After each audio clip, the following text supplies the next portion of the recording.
Quiero ahora, hermanos, hablarles sobre el valor de la oración. Saben, estamos en la celebración de 21 días que le llamamos 21 días de ayuno y oración. Y quiero razonar en parte el por qué oramos y presentarle a cada uno de ustedes el privilegio que tenemos en cuanto a tener la oportunidad, valga, de hacer oración al Señor. Y en los domingos subsiguientes les voy a dar un desglose de lo que significa el Padre Nuestro, que podamos en verdad entender en las partes en que está estructurado el Padre Nuestro, como comúnmente le llamamos. Pero ahora, a manera de introducción, vamos a comentar sobre el valor de la oración. Y les invito a dos citas bíblicas. La primera en San Lucas, capítulo 11, versículo 1. Y seguidamente San Mateo, capítulo 6, versículo 9 al 13. En esta segunda porción es que se encuentra lo que comúnmente conocemos como la oración del Padre Nuestro. Lucas capítulo 11, versículo 1 dice: aconteció que estaba Jesús orando en un lugar, y cuando terminó, uno de sus discípulos le dijo: Señor, enséñanos a orar, como también Juan enseñó a sus discípulos. Ahora nos trasladamos a San Mateo capítulo 6, versículo 9 al 13. Vosotros pues oraréis así: Padre nuestro que estás en los cielos, santificado sea tu nombre. Venga tu reino, hágase tu voluntad, como en el cielo, así también en la tierra. El pan nuestro de cada día, dánoslo hoy, y perdónanos nuestras deudas, como también nosotros perdonamos a nuestros deudores. Y no nos metas en tentación, mas líbranos del mal, porque tuyo es el reino, y el poder, y la gloria, por los siglos. Amén. Antes de introducirme a los aspectos que quiero presentarles, escuche por favor las siguientes oraciones que algunos expresaron en cuanto al valor de la oración. Mateo Henry dice: donde quiera que Dios haya un corazón que ora, este corazón hallará un Dios que escucha la oración.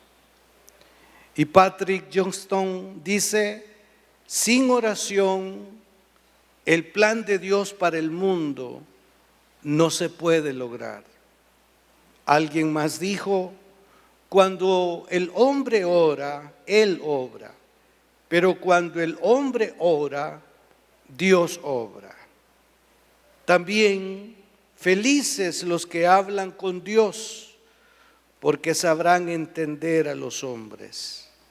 Por último, el que se arrodilla ante Dios sabrá estar en pie ante cualquier situación difícil.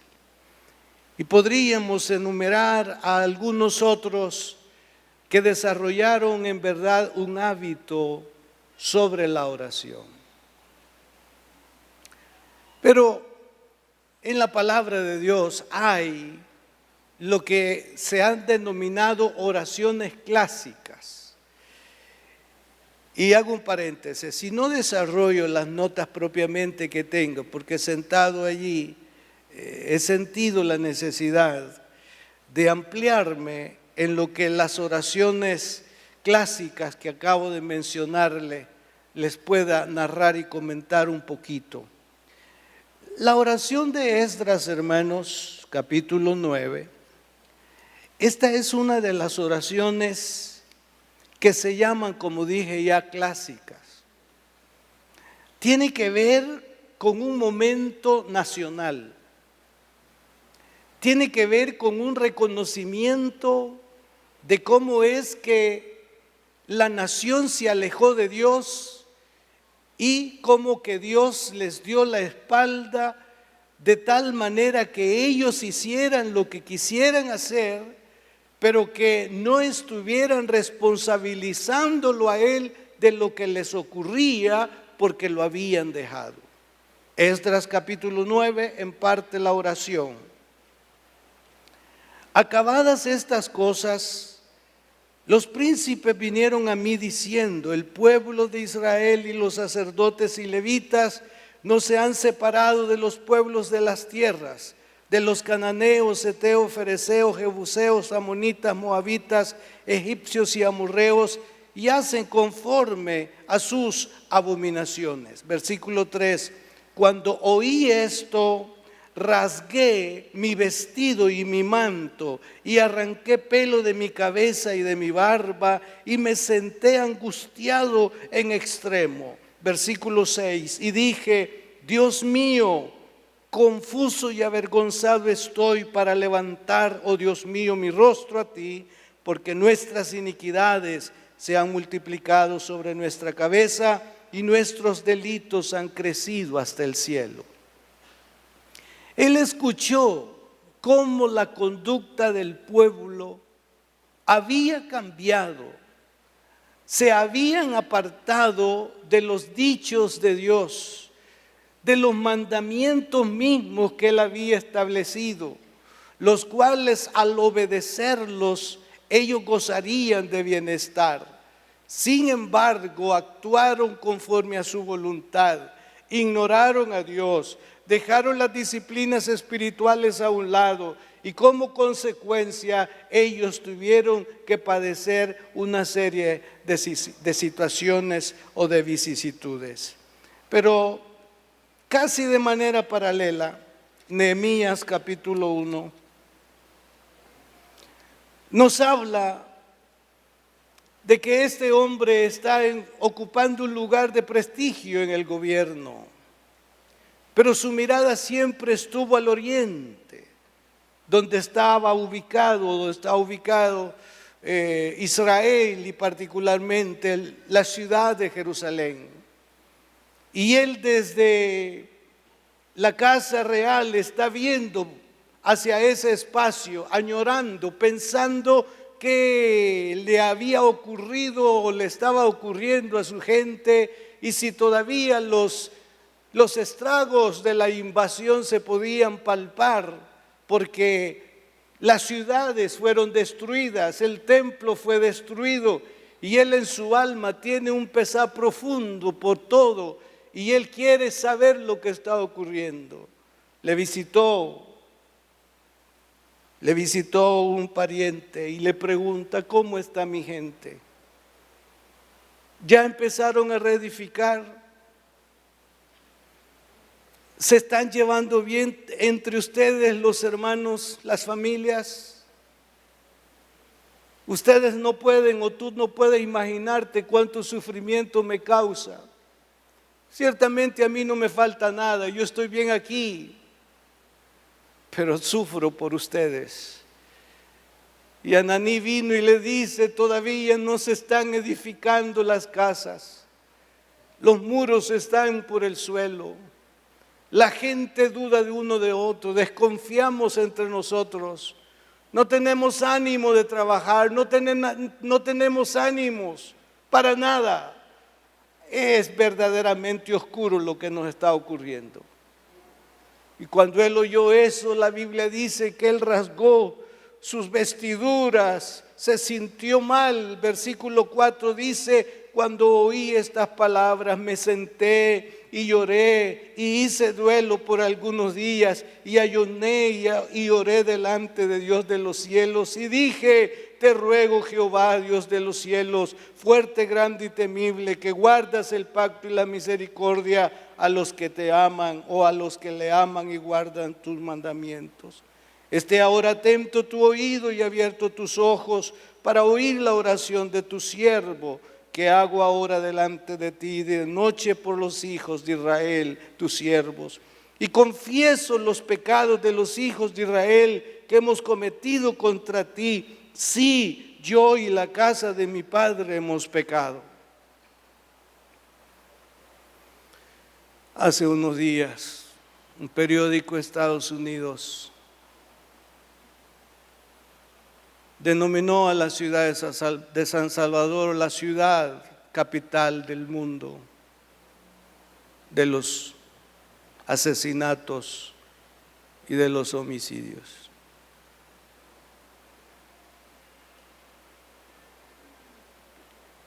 ¿Qué impacto puede producir una noticia así?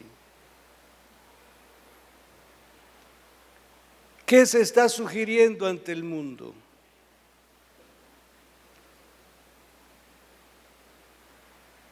Los que están en la diáspora, ahora es bien fácil saber lo que está ocurriendo en su tierra. Las redes sociales comparten con prontitud, los canales televisivos, valga con cadenas internacionales, inmediatamente se da cuenta la gente de lo que sucede aquí y allá. Pienso con los que están fuera. ¿Qué orgullo puede ser? Hace años, cuando estábamos en el fragor de la guerra en el país, me encontraba en la ciudad del antiguo Guatemala y unos norteamericanos se me quedaron viendo y vieron la placa del vehículo. Precisamente yo me dirigía al vehículo y estos señores solo me hicieron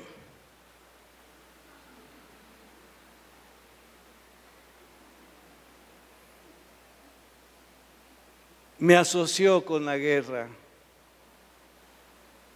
me asoció con el mal de mi país. No fue agradable, porque no todos estábamos.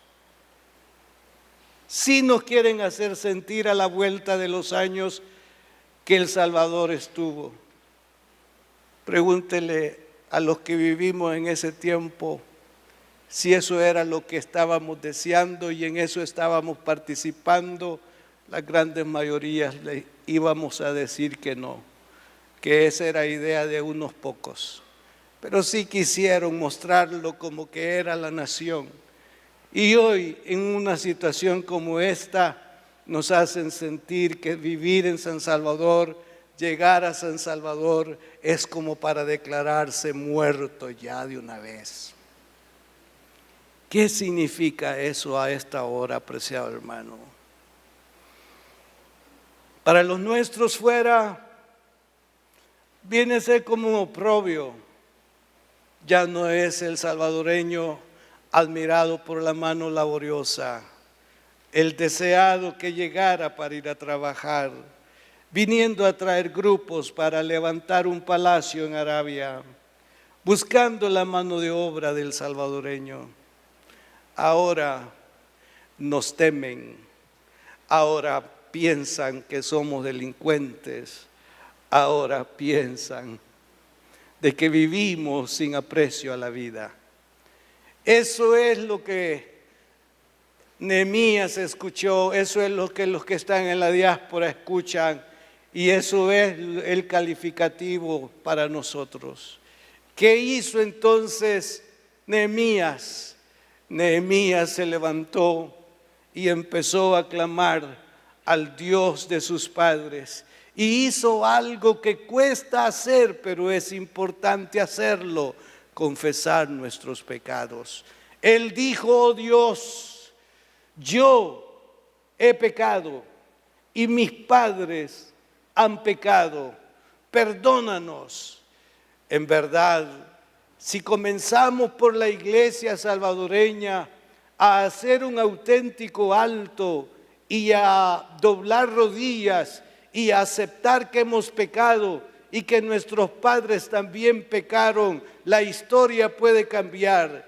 La historia no va a cambiar de afuera hacia adentro, la historia va a cambiar de adentro hacia afuera. Si hay una transformación en el corazón, si hay una entrega y una búsqueda y una conciencia de Dios en nuestro corazón, la Biblia confiesa y declara que los corazones de piedra Dios los convierte en corazones de carne. No hay ni una tan sola persona que Dios no pueda transformar, que Dios no pueda cambiar. Pero para que eso suceda, el ser humano debe demostrar voluntad de que desea ser diferente. Este es un tiempo entonces, hermanos, para afligir nuestras almas. Este es un tiempo, hermanos, para humillarnos delante de Dios. Este es un tiempo, hermanos, para dejar de creer en los hombres y poner nuestra confianza y fe en nuestro Dios, porque Él nos hizo, la tierra es de Él y Él es el que puede transformar y cambiar esta historia que lamentamos en el día de hoy. Pero usted como iglesia no puede ser un religioso común, no puede ser una persona que solamente asiste a un templo y que posteriormente usted es un delincuente más en la sociedad y no necesitamos hacer lo que están haciendo otros para vernos como delincuentes. Todo aquel que deja de hacer lo que es correcto delinque. Todo aquel que deja de hacer lo correcto está en un estado de delincuencia delante del Señor, y debemos de proceder a cambiar nuestra manera de ser, a nuestra manera de tratarnos, a nuestra manera de conducirnos. El respeto tiene que regresar entre nosotros mismos, el respeto tiene que estar en la familia, el respeto tiene que estar con los superiores, y entonces las cosas van a ser diferentes. Pero tenemos que comenzar con humillarnos delante de Dios. Y tenemos que reconocer que nuestros padres en gran medida no nos mostraron el camino correcto de la piedad. Tenemos que entender que muchos de nuestros padres ofendieron a Dios, y particularmente en la parte sexual. Fueron liberales sexualmente, hijos aquí, hijos allá, y donde llegaban ponían un hijo. Y todos esos muchachos sin padre. Por esa causa y otras podemos decir, hemos pecado y nuestros padres pecaron. Y mientras no haya un arrepentimiento genuino, no hay una invitación para Dios para que aparezca y cambien las cosas. Hermanos, yo sé que todos los que estamos aquí amamos esta tierra. Quisiera que se pongan de pie los que aman esta tierra.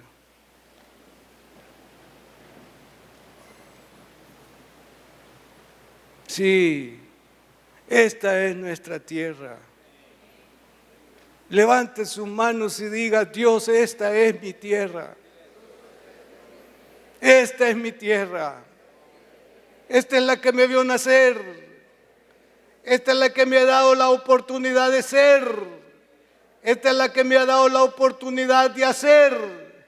Esta es la tierra que todavía me resiste, me tolera, me permite pisarla. Esta tierra, y por esta tierra te confieso mis pecados, Señor. Por esta tierra te pido perdón. Por esta tierra te pido misericordia. Por esta tierra te pido que las cosas sean diferentes. Por esta tierra danos a los gobernantes que en verdad vengan y tengan reverencia y temor de ti. Por esta tierra, Señor. Por esta tierra, Señor. Esta tierra que amamos y por la que sufrimos y por la que debemos de trabajar todos por igual. Gracias. Siéntense.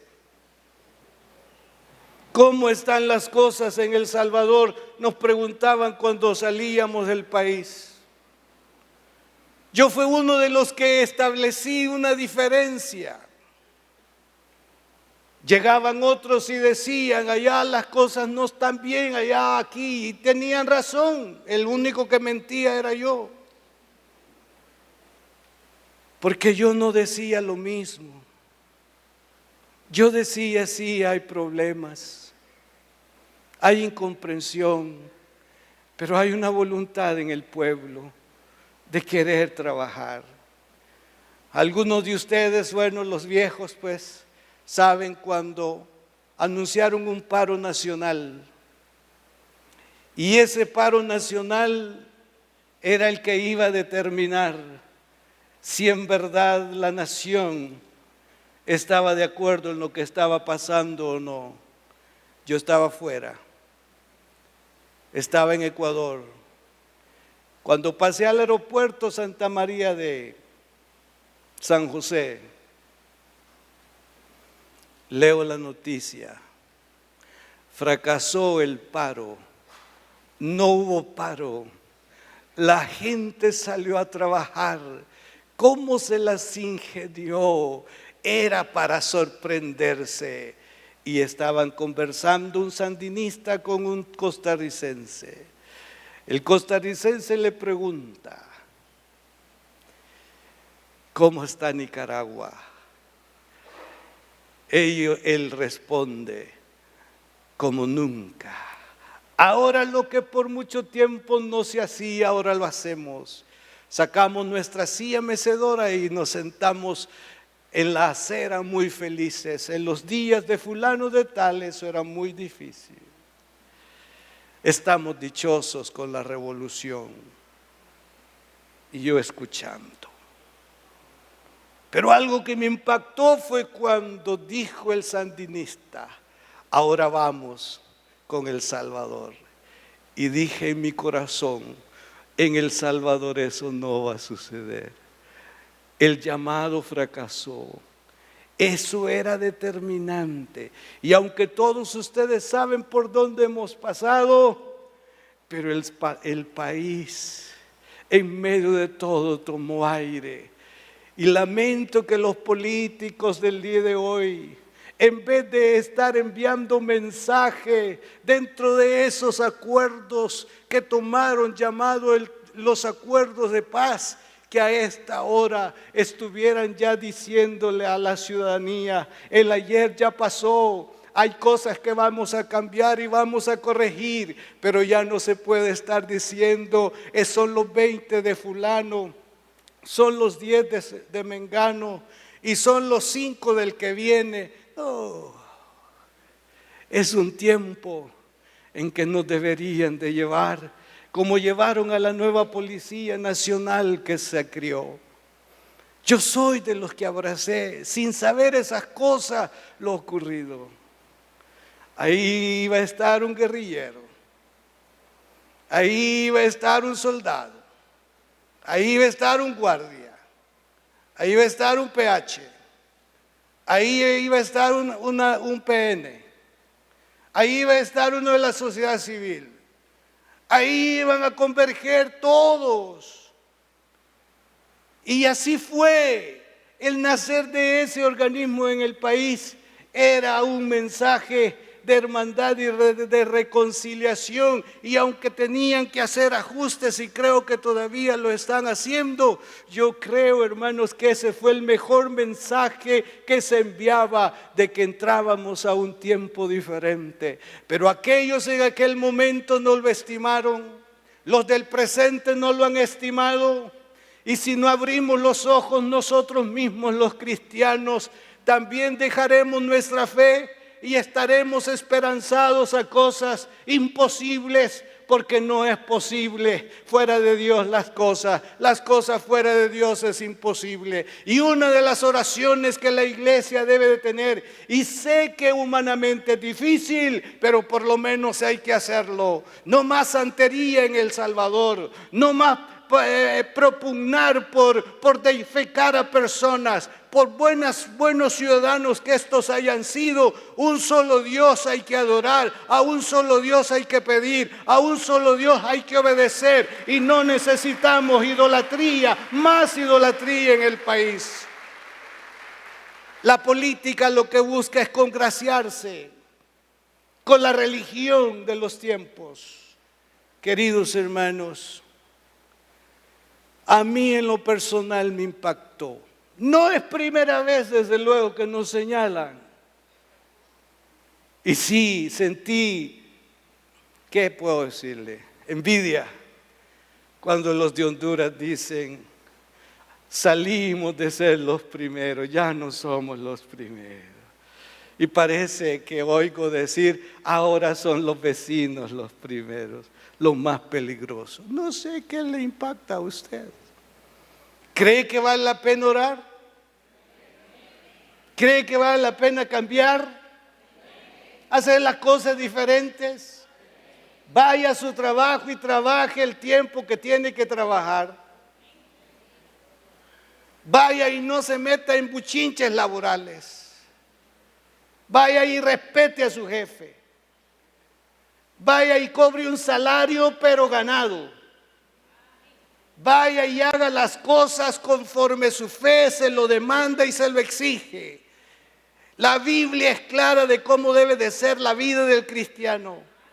Me dijo un pastor un día de estos, en los funerales del padre de Cristian Miranda, no sé si llegó mamá hoy, no creo, pero me dijo el pastor de otra denominación, hermano Orlando, tenemos una deuda con el país como iglesia, me dijo.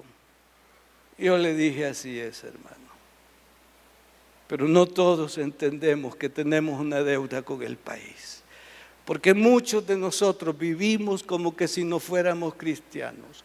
Muchos de nosotros tenemos conducta como que si no fuéramos cristianos. Muchos de nosotros damos mal testimonio y lo menos que quieren saber de nosotros la gente es que somos cristianos. Entonces cambiemos la realidad. Busquemos a la gente y traigámosla a los pies de Cristo. Esa es su responsabilidad y es mi responsabilidad. Les dije que cambié mis notas. Y esto que estoy diciendo no está planeado, pero sí está en la mente, ¿verdad? Pero hay una oración maravillosa y es la oración de David. Salmo 51. Esa es la oración que debemos, la mayoría, ¿por qué no decir todos? Ten piedad de mí, oh Dios, conforme a tu misericordia, conforme a la multitud de tus piedades, borra mis rebeliones. Lávame más y más de mi maldad y límpiame de mi pecado, porque yo reconozco mis rebeliones y mi pecado está siempre delante de mí. Contra ti solo he pecado y he hecho lo malo delante de tus ojos.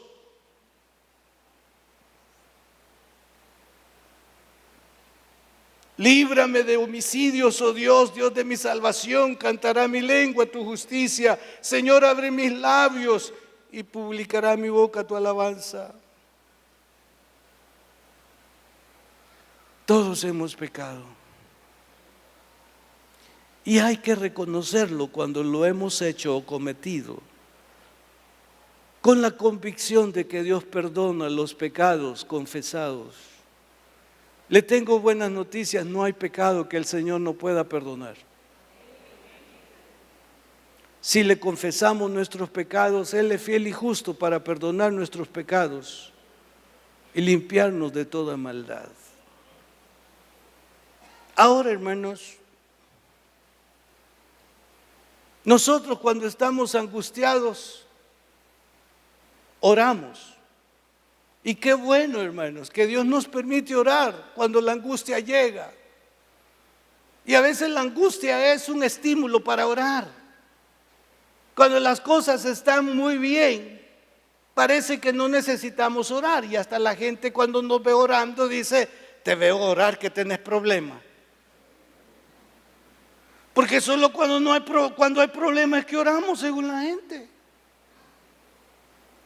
Pero qué bien cuando llegan entonces y llegan las angustias y buscamos el rostro de Dios. Y si de eso se trata, escuche las siguientes escrituras. Libra, oh Dios, a Israel de todas sus angustias. Ante Él expongo mis quejas, ante Él expreso mis angustias. Óyeme y respóndeme, porque mis angustias me perturban, me aterran. En mi angustia invoqué al Señor y Él me respondió. Los justos claman y el Señor los oye, los libra de todas sus angustias. Hermanos, no es que sea malo entonces hacerlo cuando estamos en angustia. Gracias a Dios que nos ha dado el recurso de orar y que podemos orar cuando estamos bajo una situación como la antes mencionada. Pero algo que debemos de reconocer, hermanos, es que la oración irreverente es disgusto ante Dios. Escuchen lo que dice el proverbista: Jehová está lejos de los impíos, pero Él oye la oración de los justos.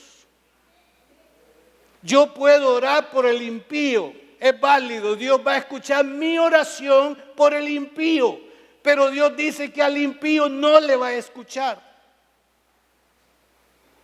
Es claro, yo puedo orar por el impío y me va a oír Dios, pero al impío dice, yo no le voy a escuchar. Así dice el proverbista: el que aparta su oído para no oír la ley, su oración también es abominable.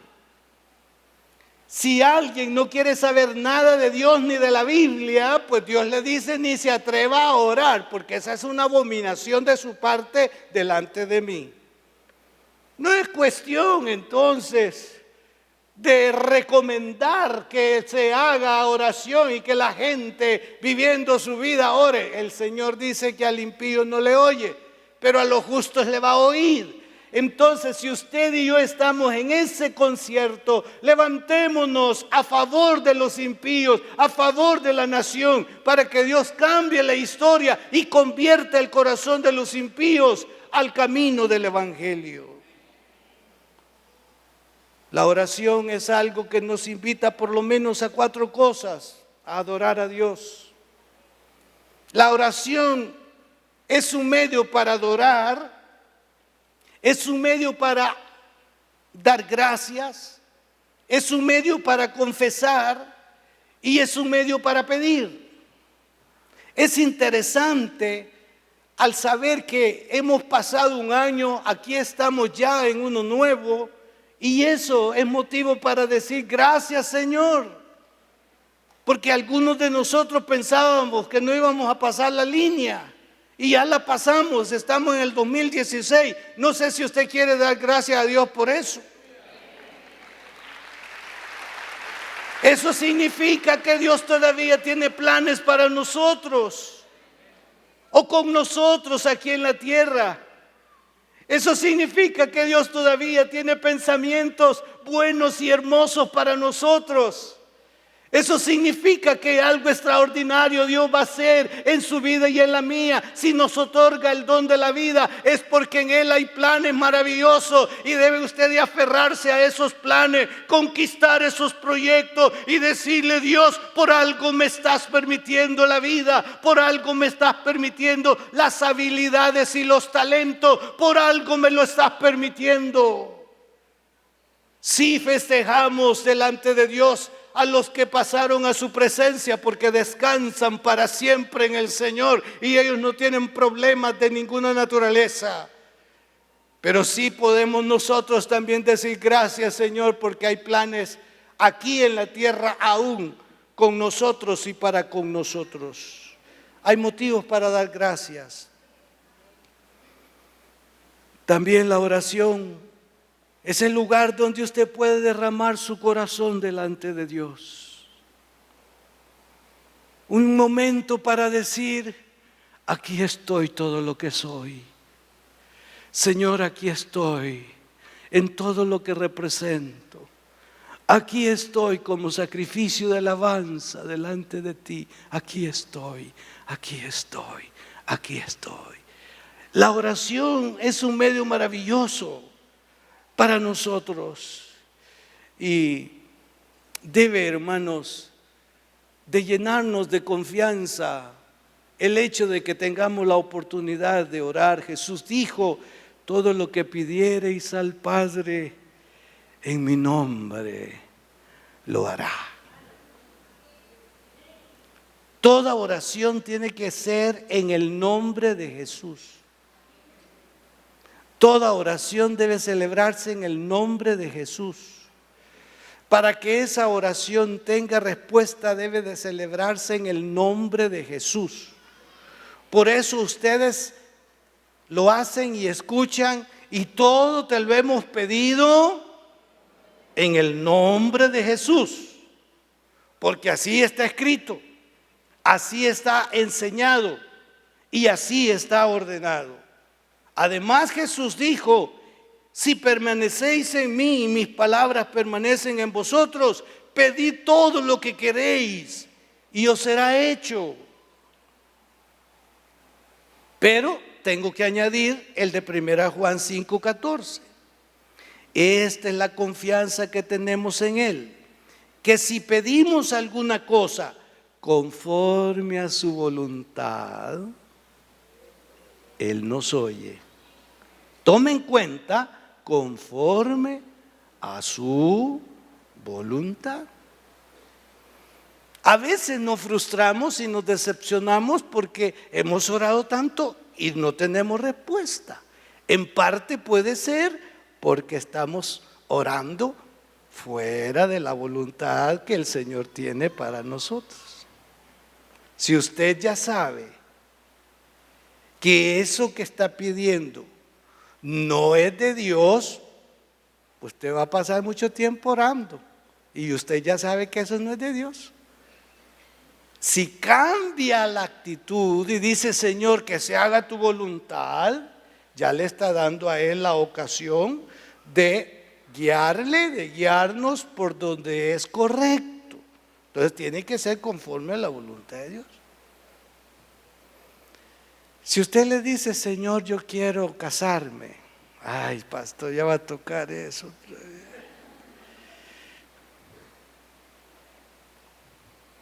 Pero yo quiero casarme con alguien que tenga dinero, Señor. Vamos bien todavía, ¿va? Que no aguante hambre para nada, Señor. Vamos bien todavía, ¿va? Que tengamos 5 muchachas para el dedo pequeño del pie, para el dedo gordo del pie. Ya empezamos a arruinar la oración. Entonces viene el Señor: vos con el Chapo te querés casar. Y no creo que eso esté bien, podrá decir Dios.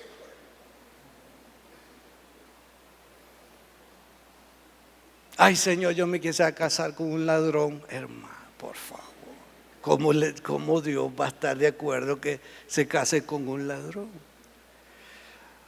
O que usted le diga: Señor, yo me quiero casar con ese hombre, aunque sé que es comprometido, pero que se muera su mujer. Hermano, por favor. La oración conforme a su voluntad, Él nos oye. Entonces tenemos que asegurarnos que nuestras peticiones estén en ese marco de la palabra de Dios. Y si es así, la Biblia misma dice que nos irá bien en la vida. Dice que nos va a ir bien en la vida. Si hacemos las cosas como Él ha prescrito en su palabra, nos va a ir bien en la vida. Y cuando se asomen los problemas, tendremos a un Dios ayudándonos, socorriéndonos, fortaleciéndonos y venciendo por nosotros y abriendo camino donde no hay. Es un Dios maravilloso. Amemos la oración, dediquemos tiempo para orar. Finalizo con Isaías 26:20.